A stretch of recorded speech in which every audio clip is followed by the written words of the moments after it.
नमस्कार साथियों, आप लोगों का स्वागत है हमारे YouTube channel CGPSC and CG Vyapam पर। दोस्तों, आज के इस वीडियो में 30 महत्वपूर्ण प्रश्न लेकर आए हूँ जो कि एग्जाम के दृष्टिकोण से बहुत ही ज़्यादा महत्वपूर्ण है। तो हमारे साथ लास्ट तक बने रहिए, इस वीडियो को अंत तक जरूर देखिए।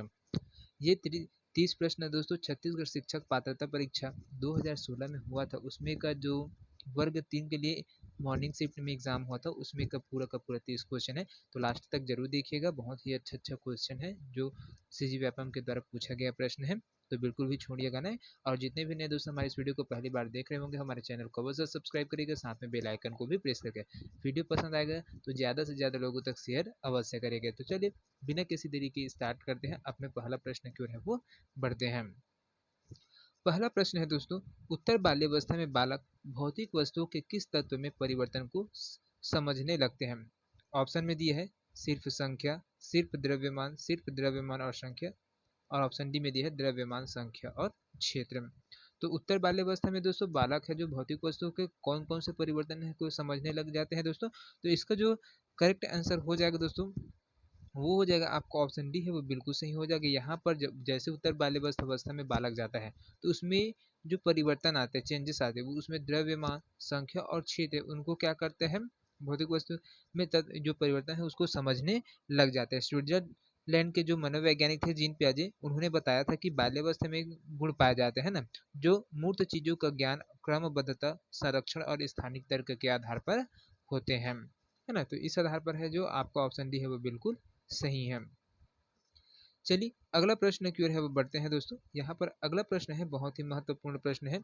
नवजात शिशु की सांवेदिक क्षमताओं पर किए गए शोध बताते हैं कि नवजात शिशु के लिए जगत संवेदनाओं का एक पेचीदा घोलमेल है।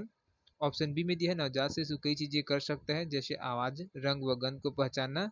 नवजात शिशु की दृष्टि एक वयस्क की दृष्टि जितनी विकसित होती है। तो यहाँ पर दोस्तों इसका जो करेक्ट आंसर हो जाएगा वो हो जाएगा आपका ऑप्शन बी है वो बिल्कुल सही हो जाएगा दोस्तों। जो नवजात शिशु की सांवेदिक क्षमताओं पर किए गए शोध बताते हैं कि नवजात शिशु कई चीजें कर सकता है, जैसे आवाज, रंग और गंध को पहचानना। ये उनमें क्रियाएं हैं वो होती रहती है, जो सांवेदिक क्षमता है वो उसके अंतर्गत से होती रहती है। चलिए अगला प्रश्न की ओर है वो बढ़ते हैं। अगला प्रश्न है दोस्तों, निम्नलिखित में से कौन भावनात्मक लगाव को दर्शाता है। चलना सीखना, भाषा का विकास, भोजन करना सीखना या फिर अलग होने की घबराहट। तो यहाँ पर कौन सा है दोस्तों जो भावनात्मक लगाव को प्रदर्शित करता है। तो इसके जो करेक्ट आंसर हो जाएगा दोस्तों, वो हो जाएगा आपका ऑप्शन डी है वो बिल्कुल सही हो जाएगा। यहाँ पर जो अलग होने की घबराहट होती है वो भावनात्मक लगाव को प्रदर्शित करता है। चलिए अगला प्रश्न की ओर है वो बढ़ते हैं। अगला प्रश्न से में जाने से पहले दोस्तों ये चीज़ कहना चाहूँगा कि जितने भी नए दोस्तों हमारे इस वीडियो को पहली बार देख रहे होंगे, हमारे चैनल को जरूर सब्सक्राइब करिए। साथ में इसके पीडीएफ प्राप्त करने के लिए दोस्तों हमारे टेलीग्राम चैनल का लिंक है वो डिस्क्रिप्शन बॉक्स में दे दिया गया, तो आप वहाँ से जाकर अगर जुड़ सकते हैं और इसका पीडीएफ है वो प्राप्त कर सकते हैं। तो चलिए चौथा नंबर का प्रश्न बोलता है यहाँ पर, निम्नलिखित में कौन सूक्ष्म क्रियात्मक कौशल नहीं है। यहाँ पर सूक्ष्म क्रियात्मक कौशल कौन कौन से नहीं है दोस्तों, उसको देखना है। वस्तु को पकड़ना, कूदना, बटन लगाना या फिर भोजन करना। तो यहाँ पर कौन सा है दोस्तों क्रियात्मक कौशल नहीं है। तो इसके लिए जो करेक्ट आंसर है दोस्तों वो हो जाएगा आपका ऑप्शन बी है वो बिल्कुल सही हो जाएगा दोस्तों। जो कूदना क्या है, सूक्ष्म क्रियात्मक कौशल के अंतर्गत है वो नहीं आता है। बाकी वस्तुओं को पकड़ना, बटन लगाना और भोजन करना ये सूक्ष्म क्रियात्मक समूह के अंतर्गत है वो आते है ना। सूक्ष्म क्रियात्मक कौशल छोटे कार्य होते हैं दोस्तों, जब एक बच्चा अपनी उंगली और अंगूठे की भी चीजों को उठाता है, वो है क्रिया है क्या करते हैं, सूक्ष्म क्रियात्मक कौशल है वो कहलाता है ना। तो इसको ध्यान में रखिएगा, बहुत ही महत्वपूर्ण प्रश्न है। चलिए अगला प्रश्न की ओर है वो बढ़ते हैं। अगला प्रश्न है यहाँ पर, निम्नलिखित में से कौन सीखने का अर्जन नहीं है। आदत, ज्ञान, परिपक्वता और अभिवृद्धि। तो सीखने का अर्जन नहीं है दोस्तों, तो यहाँ पर पूछा गया है, तो इसका जो करेक्ट आंसर हो जाएगा दोस्तों वो हो जाएगा आपका ऑप्शन सी है वो बिल्कुल बिल्कुल सही हो जाएगा दोस्तों। परिपक्वता क्या है, सीखने का अर्जन नहीं है, यह माध्यम नहीं है। आदत, ज्ञान और अभिवृद्धि इनके माध्यम से हम लोग सीखते हैं, लेकिन परिपक्वता कहते हैं एक बच्चा है वो जैसे जैसे बढ़ते जाते हैं वो उसमें परिपक्वता है वो आते जाती है, वो डेवलप होते जाता है ना। तो ये एक अलग मैटर हो जाता है। और बाकी आपको सीखने के लिए जो चीज़ें चाहिए वो आपके बिहेव आदत होना चाहिए, ज्ञान प्राप्त तथ्य होना चाहिए और अभिवृद्धि होना चाहिए। ये सभी चीज़ें उसके अंतर्गत है वो आ जाते हैं। चलिए अगला प्रश्न की ओर है वो बढ़ते हैं। अगला प्रश्न है दोस्तों यहाँ पर, पियाजे के संज्ञानात्मक विकास के 4 चरणों का सही क्रम कौन-कौन सा है? तो जीन पियाजे का जो संज्ञानात्मक विकास है दोस्तों, उसके चारों चरण कौन-कौन से? ये देखिए ऑप्शन यहाँ पर दिया गया, तो उसमें से जो सही है दोस्तों, उसको आपको बताना है। तो सबसे पहले क्या होता है दोस्तों, संविदी पेशीक्रियात्मक, है ना? ये वाला अवस्था होता है। दूसरा होता है आपका पूर्व संक्रियात्मक अवस्था, है ना? तीसरा होता है संक्रामक अवस्था और चौथा होता है औपचारिक संक्रियात्मक अवस्था। तो ये अवस्था है कौन-कौन सी है दोस्तों, यहाँ पर देखिए। तो आपका जो दिया हुआ है ऑप्शन है ना, उनके आधार पर आपको बताते जाना है कि यहाँ पर खुद। तो देखिए ये वाला आपका ऑप्शन सी है वो बिल्कुल सही हो जाएगा। पहला संवेदीक्रियात्मक अवस्था उसका, उसके बाद पूर्व संक्रियात्मक अवस्था आएगा, उसके बाद स्थूल संक्रियात्मक अवस्था, और फिर चौथे नंबर में आपका औपचारिक संक्रियात्मक अवस्था है, ये आता है। ये इसका क्रम है ना? तो इसको ध्यान में रखिएगा। तो ये बहुत ही ज़्यादा महत्वपूर्ण प्रश्न है। चलिए अगला प्रश्न की ओर है वो बढ़ते हैं। अगला प्रश्न है दोस्तों, यहाँ पर देखिए, जीवन का वह काल जब शरीर में प्रजनन परिपक्वता संबंधी परिवर्तन होते हैं क्या कहलाता है? प्रौढ़ावस्था कहलाता है, किशोरावस्था कहलाता है, बाल्यावस्था कहलाता है, या फिर शैशव अवस्था कहलाता है? तो प्रजनन परिपक्वता संबंधी परिवर्तन होते हैं दोस्तों, तो कौन से अवस्था में होता है? तो इसका जो करेक्ट आंसर हो जाएगा दोस्तों, वो हो जाएगा आपका ऑप्शन बी है, वो बिल्कुल सही हो जाएगा। जैसे किशोरावस्था लगता है दोस्तों 11 वर्ष के बाद, है ना? 11 वर्ष के बाद, 11 से आपका 18 वर्ष के बीच में एक किशोरावस्था है वो चलता है। तो उसी अवस्था में क्या होता है, जो प्रजनन प्रक्रिया है, हाँ, प्रजनन परिपक्वता है, वो बच्चों में है, वो जब लड़के हो या चाहे लड़की, उसमें है ये इसके विकास है वो होने लग जाता है। किशोरावस्था है 11 से 18 वर्ष के बीच में होता है दोस्तों, और इस अवधि में ही क्या होता है, जो प्रजनन परिपक्वता की ओर है वो ले जाया जाता है, और किशोरावस्था उसे वही कहलाता है। तो इसको ध्यान में रखिएगा, बहुत ही महत्वपूर्ण प्रश्न है। चलिए अगला प्रश्न की ओर है वो बढ़ते हैं। अगला प्रश्न है, एक व्यक्ति के संवेगों की पहचान कैसे होती है? आनंद एवं सुख से, आत्मगौरव से, व्यक्तिगत विभिन्नताओं से, या फिर उपरोक्त सभी से? तो यहाँ पर संवेगों की पहचान हम किस प्रकार से कर सकते हैं दोस्तों? तो इसका जो करेक्ट आंसर हो जाएगा दोस्तों, वो हो जाएगा आपका ऑप्शन डी है, वो बिल्कुल सही हो जाएगा। एक कोई भी व्यक्ति, उसके जो संवेगों की पहचान हम जब करते हैं, तो उसके आनंद और सुख से हमें उसका अनुभव होता है, आत्मगौरव से प्राप्त होता है, और व्यक्ति की विभिन्नताओं के आधार पर हम उसकी पहचान है वो कर सकते हैं कि यह व्यक्ति है कौन कौन सी स्थिति में है, और क्या क्या चीज़ इसमें संवेग है वो परिवर्तन है वो दिखाई दे रहा है करके, है ना? तो इस प्रकार से आपका ऑप्शन डी है वो बिल्कुल सही हो जाएगा। चलिए अगला प्रश्नों की ओर है वो बढ़ते हैं। अगला प्रश्न है, जन्म पूर्व विकास का सही क्रम क्या है?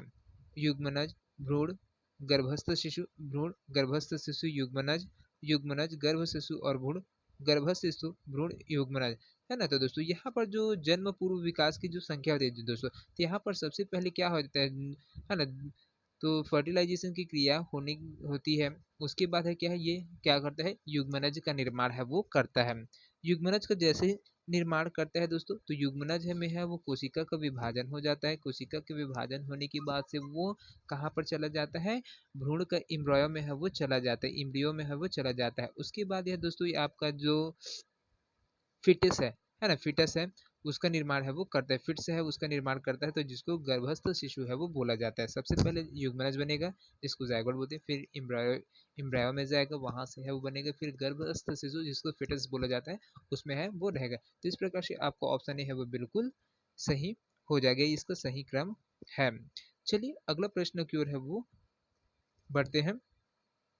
अगला प्रश्न है दोस्तों, यहाँ पर देखिए, किस अवस्था में शारीरिक, मानसिक एवं संवेगात्मक परिवर्तन शीघ्र होते हैं? किशोरावस्था में, बाल्यावस्था में, वृद्धावस्था में, या फिर प्रौढ़ावस्था में? तो कौन सा अवस्था में होता है दोस्तों शारीरिक, मानसिक और संवेगात्मक परिवर्तन शीघ्रता से होता है? तो वह कौन सा अवस्था होता है? तो इसका जो करेक्ट आंसर है दोस्तों, वो हो जाएगा आपका ऑप्शन ए है, वो बिल्कुल सही हो जाएगा दोस्तों। किशोरावस्था में क्या करता है, परिवर्तन की वह अवस्था होती है जिसमें मानव के शारीरिक, मानसिक और व्यवहारिक परिवर्तन है वो क्या होते हैं, शीघ्रता से होते हैं। और इस अवस्था की जो उम्र है दोस्तों बांटा गया, उसमें 11 से 18 वर्ष के बीच का जो वर्ष होता है, इसको किशोरावस्था है वो बोला जाता है ना? तो इसको ध्यान में रखिएगा, ये भी बहुत ही महत्वपूर्ण है, क्योंकि जो कालखंड है और बांटा गया है उसको है वो पूछ लेता है, कौन सा अवस्था कितने वर्ष के अंतर्गत है वो आते हैं करके, ऐसे क्वेश्चन है वो बनते हैं। चलिए अगला प्रश्न की ओर है वो बढ़ते हैं। अगला प्रश्न है यहाँ पर देखिए, बालकों में शारीरिक तथा गत्यात्मक विकास की दिशा होती है सिफेलोकोडन, प्रोक्सिमोडिस्टल, ए और बी दोनों और निश्चित नहीं है। तो यहाँ पर दोस्तों जो बालकों में जो शारीरिक और गत्यात्मक विकास की दिशा होती है वो क्या क्या चीज होती है दोस्तों? तो ये चीज होती है आपका ऑप्शन सी है वो बिल्कुल सही हो जाएगा दोस्तों। यहाँ पर सिफेलोकॉडल होगा और प्रॉक्सिमोडिस्टल दोनों प्रकार के है वो इसमें होता है, जिसे कहते हैं बालकों में शारीरिक और गत्यात्मक विकास है वो होते रहती है।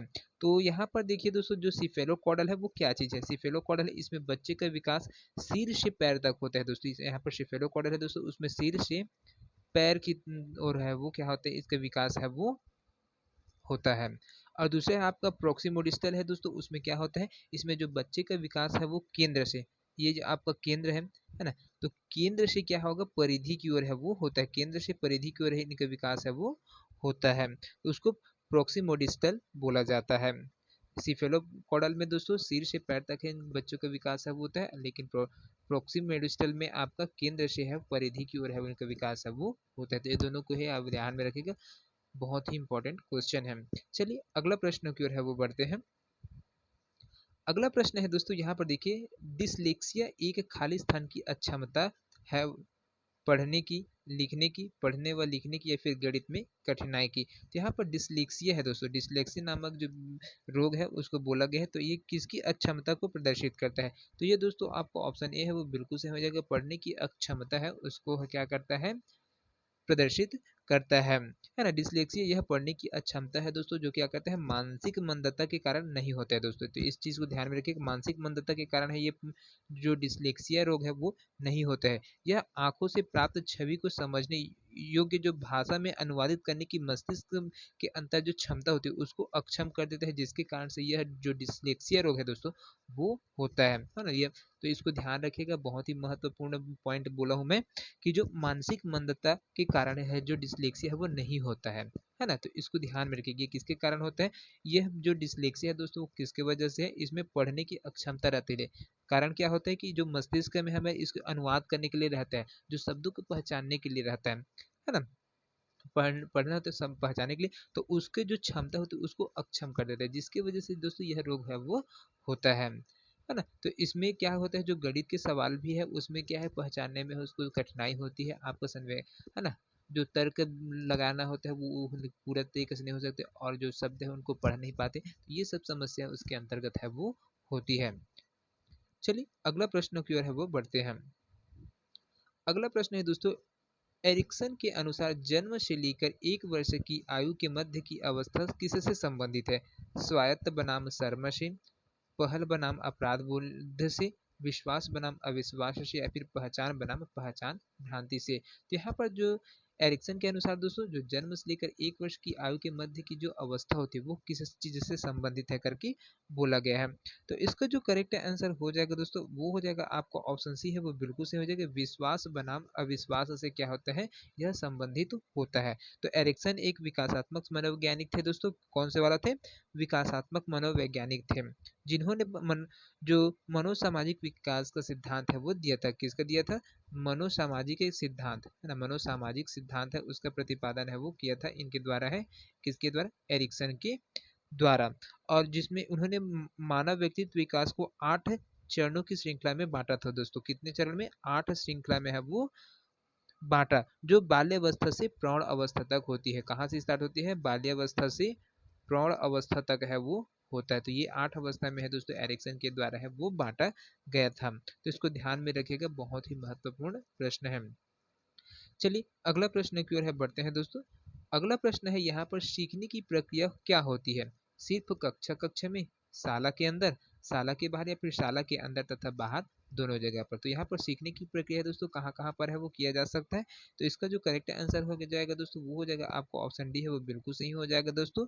जो आपका सीखने की प्रक्रिया होती है वो क्या करते हैं, प्रत्येक व्यक्ति प्रतिदिन अपने जीवन में दोस्तों कोई भी ना कोई चीज है वो सीखता ही रहता है, नया नया अनुभव है वो सीखता ही रहता है। तो विद्यार्थी जो है भी है, विद्यार्थी हो चाहे बच्चे हो, वो सिर्फ कक्षा कक्षा में सिर्फ है वो सीख नहीं पाता, वो बाहर में भी बहुत सारी चीजें हैं वो सीखता है। तो इस वजह से क्या होता है, शाला के अंदर और बाहर दोनों जगह पर यहाँ पर सीखने की प्रक्रिया है वो लगातार चलती रहती है। चलिए अगला प्रश्न की ओर है वो बढ़ते हैं।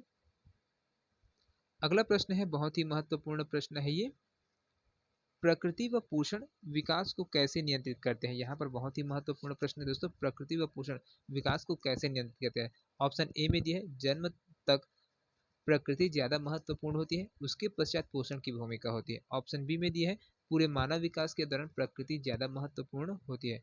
ऑप्शन सी में दिया प्रकृति केवल गर्भधान व जन्म पूर्व समय महत्वपूर्ण होता है। और डी में दिया है प्रकृति व पोषण गर्भावस्था से लेकर विकास को नियंत्रित करने में अंतः क्रिया करते हैं। तो यहाँ पर कौन सा वाला ऑप्शन है दोस्तों जो बिल्कुल सही हो जाएगा? तो इसका जो करेक्ट आंसर है दोस्तों वो हो जाएगा आपको ऑप्शन डी है वो बिल्कुल सही हो जाएगा यहाँ पर, है ना। तो क्या कहते हैं जो जो दोनों नियंत्रित करते हैं उसमें कहते हैं प्रकृति व पोषण गर्भावस्था से लेकर विकास को नियंत्रित करने में अंतः क्रिया करते हैं, मतलब इंटरनल इंटरेक्शन है वो इनके बीच में है वो होता रहता है। तो इसको ध्यान में रखिएगा, बहुत ही महत्वपूर्ण पॉइंट है ना। आपको ऑप्शन डी है वो बिल्कुल सही है। चलिए अगला प्रश्न की ओर है वो बढ़ते हैं। अगला प्रश्न बोलता है कि वाई गुणसूत्र में खाली स्थान नामक जीन होता है जो एक रासायनिक पदार्थ उत्पादित करता है जिसके कारण युग्मनज का विकास नर रूप में होता है। एस वाई आर के द्वारा, R S Y, S R Y या फिर आर वाई एस। तो यहाँ पर कौन सा जीवाणु होता है दोस्तों? जीन होता है, सॉरी जीवाणु बोलता हूँ, है ना।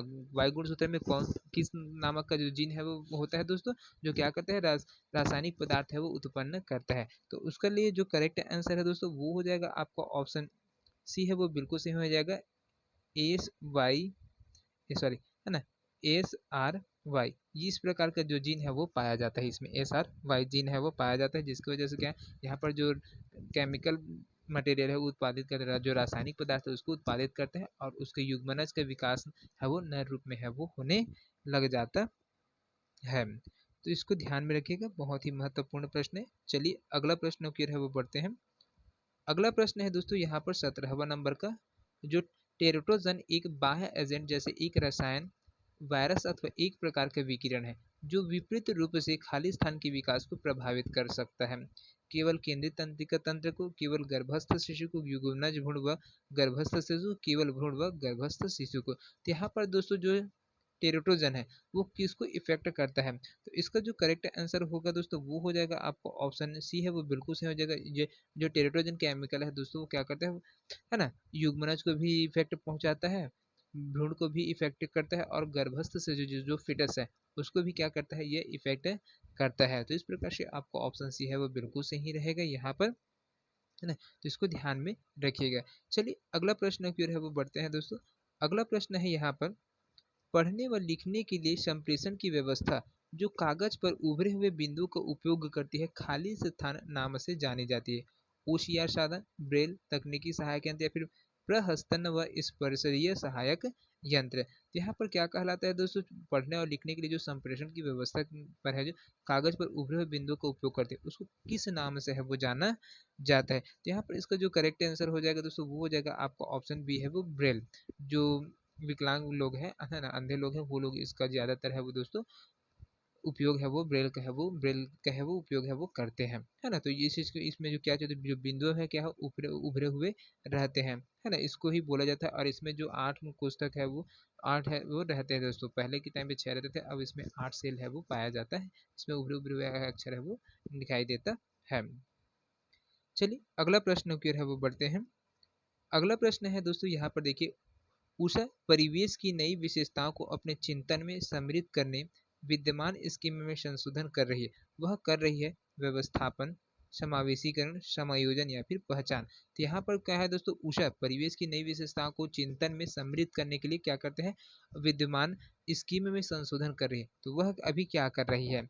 वह कर रहा है दोस्तों आपका ऑप्शन सी है वो बिल्कुल सही हो जाएगा, समायोजन का काम है वो कर रहे, है ना। तो इसको ध्यान में रखिएगा, बहुत ही महत्वपूर्ण प्रश्न है, क्योंकि समायोजन होता क्या चीज है दोस्तों? तो समायोजन मनोविज्ञान में परस्पर विरोधी आवश्यकताओं को संतुलित करने की व्यवहार संबंधी प्रक्रिया रहती है दोस्तों, उसी को है बोला जाता है समायोजन है वो कहा जाता है ना। तो इसको ध्यान में रखिएगा, बढ़िया क्वेश्चन है। चलिए अगला प्रश्न की ओर है वो बढ़ते हैं। अगला क्वेश्चन है 20वें नंबर का। एक बच्ची जो कहती है कि चोरी करना गलत है क्योंकि वह पकड़ी जा सकती, वह है कोलबर्ग की अवस्था, सजा तथा आज्ञाकारिता चरण 1, व्यक्ति केंद्रित प्रयोजन तथा विनिमय चरण 2, अच्छा लड़का या अच्छी लड़की चरण 3 और अधिकार तथा सामाजिक व्यवस्था बनाना, चरण 4। तो यहाँ पर कौन से वाला ऑप्शन है दोस्तों वो करेक्ट हो जाएगा, जिसमें क्या हो जाएगा, कोलबर्ग की अवस्था के नाम से है वो जाना जाता है। तो यहाँ पर आपका ऑप्शन ए है वो बिल्कुल सही हो जाएगा, सजा तथा आज्ञाकारिता चरण 1 है वो होती है। चलिए अगला प्रश्न की ओर है वो बढ़ते हैं। अगला प्रश्न है दोस्तों बहुत ही महत्वपूर्ण प्रश्न है। दृश्य स्थानिक दुष्क्रिय एक खाली स्थान अपंगता है, मानसिक, अधिगम, शारीरिक और सामाजिक। तो यहाँ पर जो दृश्य स्थानिक दुष्क्रिय है दोस्तों वो किसकी अपंगता को है वो प्रदर्शित करता है। तो यहाँ पर दोस्तों इसका जो करेक्ट आंसर हो जाएगा वो हो जाएगा आपका ऑप्शन बी है वो बिल्कुल सही हो जाएगा दोस्तों यहाँ पर, है ना। ऑप्शन बी है वो बिल्कुल सही हो जाएगा। अधिगम अपंगता है वो कहलाती है। दृश्य स्थानिक दुष्क्रिय एक प्रकार से क्या है, अधिगम की अपंगता है उसको प्रदर्शित करता है। चलिए अगला प्रश्न की ओर है वो बढ़ते हैं। अगला प्रश्न है यहाँ पर, IAT शिक्षकों का समूह है जो व्यक्तिगत विकलांग छात्र की पात्रता से संबंधित समस्या के हल में नियमित शिक्षा विदों की सहायता करता है, विकलांग बच्चों के पाठ्यक्रम को विकसित करने में सहायता करता है, या फिर विशिष्ट बच्चों को पढ़ाता है या सामान्य बच्चों को पढ़ाता है। तो यहाँ पर कौन सा वाला जो है दोस्तों वो करेक्ट हो जाएगा। यहाँ पर IAT है शिक्षकों का एक समूह है जो क्या करता है, जो क्या करता है आपका, है ना, जो ऑप्शन ए है विकलांग बच्चों के पाठ्यक्रम को विकसित करने में क्या करता है, सहायता करता है। IAT है दोस्तों इसका फुल फॉर्म होता है इंटरवेंशनल असिस्टेंट टीम, है ना, इंटरवेंशनल अटेंशन असिस्टेंट टीम है वो होता है ना। इंटरवेंशनल असिस्टेंट टीम क्या होता है, एक विशेष टीम होता है दोस्तों जिससे क्या कहते हैं शिक्षक, अभिभावक और जो छात्रों की सहायता के लिए है वो तैयार किया जाता है दोस्तों। इसका गठन है वो बच्चों को संबोधित करने के लिए किया गया था, जो व्यवहार शिक्षाविदों और जो सामाजिक भावनात्मक समस्याओं का सामना करते हैं वो उनमें है व्यवहार कौशल है उसको बढ़ाया जा सके करके, इस प्रकार के इसका समूह है वो विशेष टीम है उसका निर्माण है वो किया गया था, है ना। और इसका जो जो पर्पस था, मेन पर्पस था वो क्या था, जो अभिभावक और छात्रों की सहायता के लिए दोस्तों इसका है जो निर्माण है वो किया गया था। इसका उद्देश्य प्रमुख यही था, है ना। चलिए अगला प्रश्न की ओर है वो बढ़ते हैं। अगला प्रश्न है दोस्तों यहाँ पर देखिए, लता जानती है कि पीले और नीले रंग को मिलाने पर हरा रंग प्राप्त होता है। जब उससे पूछा गया कि नीले और पीले रंग को मिलाने पर कौन सा रंग प्राप्त होगा तो वह उत्तर नहीं दे सकी। इसकी सोच में कौन सी कमी है, संरक्षण की, उत्क्रमणीयता की, जादुई सोच की, या फिर स्पष्टता की। तो यहाँ पर दोस्तों इसका जो करेक्ट आंसर हो जाएगा वो हो जाएगा आपका ऑप्शन बी है वो बिल्कुल सही हो जाएगा। यहाँ पर जो जो लता है दोस्तों उसमें उत्क्रमणीयता की कमी है वो दिखाई देगी। उत्क्रमणीयता क्या होती है दोस्तों, एक बच्चे में तब आता है जब वह क्या कहते हैं विविध रूप से सोचकर अपने विचार है वो बदलने लगते हैं, तब है वो उत्क्रमणीयता की स्थिति है वो आता है। तो इस प्रकार है यहाँ पर जो रंगों में है वह जो लता है क्या करती है भेद नहीं कर पा रहा है, जिसकी वजह से उसकी जो सोच है दोस्तों बार बार है बदल रहे, इस वजह से यहाँ पर उत्क्रमणीयता की स्थिति है उसमें उत्पन्न हो गई है। चलिए अगला प्रश्न की ओर है वो बढ़ते हैं।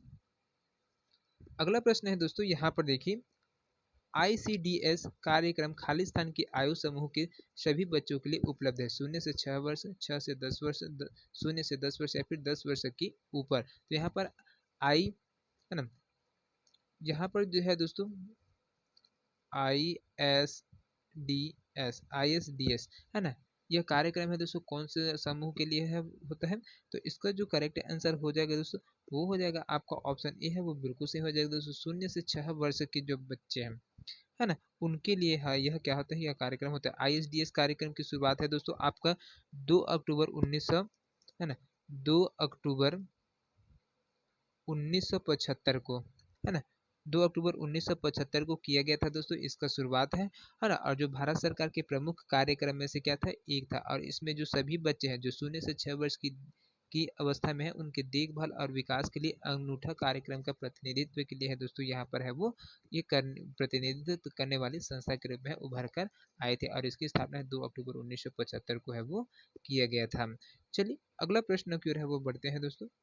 अगला प्रश्न है यहाँ पर, एक बड़ा बच्चा छोटे बच्चों को शब्द पहेली पूरा करने में सहायता कर रहा है। बड़ा बच्चा कहता है रुको, एक समय में एक शब्द ही भरो। तो बड़ा बच्चा रटने में छोटे बच्चे की मदद कर रहा है, समझने में छोटे बच्चे की मदद कर रहा है, चर्चा के माध्यम से छोटे बच्चे की मदद कर रहा है या फिर इसके फोल्डिंग कर रहा है। तो यहाँ पर कौन सा ऑप्शन है दोस्तों जो सही आ जाएगा? तो इसका जो करेक्ट आंसर है दोस्तों वो हो जाएगा आपका ऑप्शन डी है वो बिल्कुल सही हो जाएगा। इसके फोल्डिंग है वो कर रहा है, बच्चा है वो क्या करते हैं, जो बड़े के द्वारा है ना, जो बड़ा बच्चा है वो क्या करते हैं, इसके फोल्डिंग है वो कर रहा है। इसके फोल्डिंग क्या होता है दोस्तों, शिक्षण प्रक्रिया होती है, एक प्रकार की क्या होता है, शिक्षण प्रक्रिया होता है, जिसमें क्या करते हैं बच्चों को दिए जाने वाले जो जो निर्देश की मात्रा और स्वरूप उनकी विकास के स्तर के क्या है अनुरूप होती है, उसी को बोला जाता है इसके फोल्डिंग, है ना। चलिए अगला प्रश्न की ओर है वो बढ़ते हैं। अगला प्रश्न है यहाँ पर, विशिष्ट बालक कौन होते हैं? विशिष्ट बालक कौन है? शारीरिक रूप से विकलांग, मानसिक मंद, जिनका शारीरिक विशेषता अथवा सीखने की क्षमता सामान्य से भिन्न है, जो जोखिम भर पर है। तो यहाँ पर दोस्तों इसका जो करेक्ट आंसर है वो क्या आ जाएगा दोस्तों, तो यहाँ पर जो आपका ऑप्शन सी है वो बिल्कुल सही हो जाएगा दोस्तों। यहाँ पर जिनकी शारीरिक विशेषताएं अथवा सीखने की क्षमता सामान्य से क्या होती है, भिन्न होती है, वो विशिष्ट बालक की श्रेणी में है वो आते हैं। चलिए अगला प्रश्न की ओर है वो बढ़ते हैं। अगला प्रश्न है यहाँ पर, मानसिक मंद बच्चों के शिक्षण में निम्न 4 नियमों में से किसे नहीं अपनाना चाहिए? तो कौन कौन सी चीज है दोस्तों जिसको नहीं अपनाया जा सकता है? साधारण से जटिल, मूर्त से अमूर्त, पूर्ण से अंश और केवल साधारण या फिर मूर्त। तो यहाँ पर दोस्तों इसका जो करेक्ट आंसर है दोस्तों वो हो जाएगा आपका ऑप्शन सी है ना, आपका ऑप्शन सी है वो बिल्कुल सही हो जाएगा दोस्तों। पूर्ण से अंश की ओर है दोस्तों, उसे नहीं अपनाना चाहिए, है ना, क्योंकि अंतर्दृष्टि का सिद्धांत कहता है दोस्तों कि किसी वस्तु या घटना को समग्र रूप से देखा जाना चाहिए। और एक शिक्षक है वो क्या कर देगा, पहला पाठ्य से शुरुआत कर चरणबद्ध तरीके से दोस्तों जो भाग है उनके बच्चों को क्या करते हैं, धीरे धीरे एक एक चरणबद्ध करते हैं वो उसको है वो परिचय है वो देते जाना चाहिए, ताकि बच्चे अच्छे से सीख सके और उसमें जो ज्ञान प्राप्त होगा वो स्थायी प्राप्त हो सके। इस प्रकार से पूर्ण से अंश की ओर है वो नहीं कर सकते, हम अंश से पूर्णता की ओर है वो चले जाते हैं, है ना। तो इस चीज को ध्यान में रखिएगा। चलिए अगला प्रश्न की ओर है वो बढ़ते हैं। अगला प्रश्न है यहाँ पर, मानसिक मंदता से तात्पर्य महत्वपूर्ण रूप से सामान्य शिकम बौद्धिक प्रकारता से है, जो सह सामयिक रूप से जुड़ी या परिणाम स्वरूप समायोजन व्यवहार है, जो विकासात्मक अवस्था में प्रदर्शित होती है। यह परिभाषा खालिस्तान द्वारा दिया गया है दोस्तों। तो ये किनके द्वारा दिया गया था दोस्तों? ऑप्शन में दिया है APA, MCI, DRDO और AAMR। तो यहाँ पर दोस्तों इसका जो करेक्ट आंसर है दोस्तों वो हो जाएगा आपका ऑप्शन डी है वो बिल्कुल सही हो जाएगा दोस्तों। यहाँ पर AAMR है उनके द्वारा है दोस्तों यह परिभाषा है वो दिया गया था। चलिए अगला प्रश्न की ओर है वो बढ़ते हैं। 29वां नंबर का प्रश्न है, शिक्षण योग्य बच्चों की बुद्धि लब्धि खालिस्तान होती है 90 से 110 के बीच में, 50 या 75 से 90 तक, 20 से 49 तक या फिर 20 से नीचे। यहाँ पर जो शिक्षण योग्य बच्चों की बुद्धि लब्धि है दोस्तों, IQ लेवल है वो कितने तक की होनी चाहिए? तो यहाँ पर दोस्तों इसका जो सीखने योग्य बच्चों की जो बुद्धि लब्धि है दोस्तों वो होता है आपका, है ना, 50 या 75 से 90 तक है वो होना चाहिए, तभी क्या करते हैं जो शिक्षण जो सीख पाएंगे और उनमें जो क्या हो जो शिक्षक है उनके द्वारा विशेष ध्यान देकर उनको पढ़ाया जा सकता है और उसके बाद है वो जो बच्चे हैं वो धीरे धीरे है वो सीख सकते हैं। चलिए अगला प्रश्न की ओर है बढ़ते हैं। आज के सेशन का अंतिम प्रश्न है, बहुत ही महत्वपूर्ण प्रश्न है, प्राथमिक संवेग क्या है? गर्व, शर्म, सहानुभूति, आश्चर्य, भय, गुस्सा, गर्व, भय, ग्लानि या फिर शर्म, गुस्सा, सहानुभूति। तो यहाँ पर जो प्राथमिक संवेग है दोस्तों वो क्या चीज है? तो यहाँ पर जो संवेग होता है दोस्तों वो होता है दो प्रकार के होते हैं, एक होता है आपका प्राथमिक और दूसरा होता है आपका द्वितीयक संवेग, है ना। तो प्राथमिक संवेग के अंतर्गत दोस्तों आपका क्रोध आता है ना, पहला तो हो गए क्रोध, दूसरा आता है आपका भय, दूसरा है इसमें भय, तीसरा होता है आपका प्रसन्न, है ना, तीसरा है प्रसन्न और चौथा है आश्चर्य, है ना, आश्चर्य। तो ये वाला है दोस्तों वो इसका जो क्रमिक है वो प्राथमिक संवेग के अंतर्गत आता है, क्रोध, भय, प्रसन्न और आश्चर्यता, है ना। तो ये चीज है वो प्राथमिक संवेग के अंतर्गत है वो आता है। तो इसका जो करेक्ट आंसर हो जाएगा दोस्तों वो हो जाएगा आपका ऑप्शन बी है वो बिल्कुल सही हो जाएगा। इसमें आश्चर्य, भय और गुस्सा है वो दिलाया गया है ना। जो क्रोध होता है, गुस्सा है तो क्या है, क्रोध ही है, आश्चर्य होगा और भय होगा, है ना। तो ये चीज है, तो इस प्रकार से आपका ऑप्शन बी है वो बिल्कुल सही हो जाएगा। और द्वितीय संवेग होता है दोस्तों उसमें आता है आपका सहानुभूति, सहानुभूति होता है, ईर्ष्या होती है और शर्म होती है। तो ये क्या होता है, आपका क्या होता है, द्वितीय संवेग के अंतर्गत आता है आदि है। तो दोस्तों ये 30 प्रश्न आप लोगों को कैसा लगा कमेंट करके अवश्य बताइएगा। वीडियो पसंद आएगा तो ज़्यादा से ज़्यादा लोगों तक शेयर करिए। तो मिलते हैं अगले वीडियो में, तब तक जय हिंद, जय Chhattisgarh. Thank you so much दोस्तों।